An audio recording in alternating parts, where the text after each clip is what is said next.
ಚಿತ್ರದುರ್ಗದ ಹಿರಿಯೂರು ಬಳಿ ಉಂಟಾದಂತಹ ಬಸ್ ದುರಂತಕ್ಕೆ ಸಂಬಂಧಪಟ್ಟಂತೆ ಮಾಹಿತಿಯನ್ನು ಕೊಡ್ತಾ ಇದ್ವಿ ನಾವು. ಟೋಟಲ್ ಆಗಿ ಸಾರಿಗೆ ಸಚಿವ ರಾಮಲಿಂಗಾರೆಡ್ಡಿ ಅವರು ಹೇಳ್ತಾ ಇದ್ರು 11 ಜನ ಸಾವನ್ನಪ್ಪಿರೋ ಸಾಧ್ಯತೆ ಇದೆ ಅಂತ. ಬಟ್ ಇಲ್ಲಿ ತನಕ ನಮಗೆ ಅಧಿಕೃತ ಮಾಹಿತಿ ಸಿಗ್ತಾ ಇರೋದು 9 ಜನ ಸಜೀವವಾಗಿ ದಹನಗೊಂಡಿದ್ದಾರೆ ಅಂತ. ಇನ್ನು ಪ್ರಧಾನಿ ನರೇಂದ್ರ ಮೋದಿ ಅವರು ಕೂಡ ಸಂತಾಪವನ್ನು ಸೂಚಿಸಿದ್ದಾರೆ. ಹಾಗೆ ಮೃತರ ಕುಟುಂಬಗಳಿಗೆ ಪರಿಹಾರವನ್ನ ಕೂಡ ಘೋಷಿಸಿದ್ದಾರೆ. ತಲಾ 2 ಲಕ್ಷ ಪರಿಹಾರವನ್ನ ಪ್ರಧಾನಿ ನರೇಂದ್ರ ಮೋದಿ ಅವರು ಘೋಷಿಸಿದ್ದಾರೆ.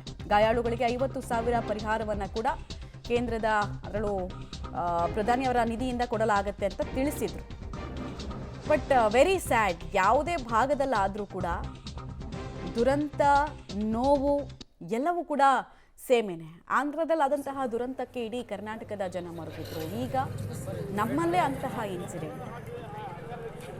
ಇಲ್ಲಿ ಚಾಲಕರ ನಿರ್ಲಕ್ಷ್ಯದ ಬಗ್ಗೆ, ಸ್ಪೀಡ್ ಬಗ್ಗೆ, ಆ ಬಸ್ನ ಡಿಸೈನ್ ಬಗ್ಗೆ ಪದೇ ಪದೇ ಪ್ರಶ್ನೆಗಳು ಹೇಳ್ತಾ ಇದೆ.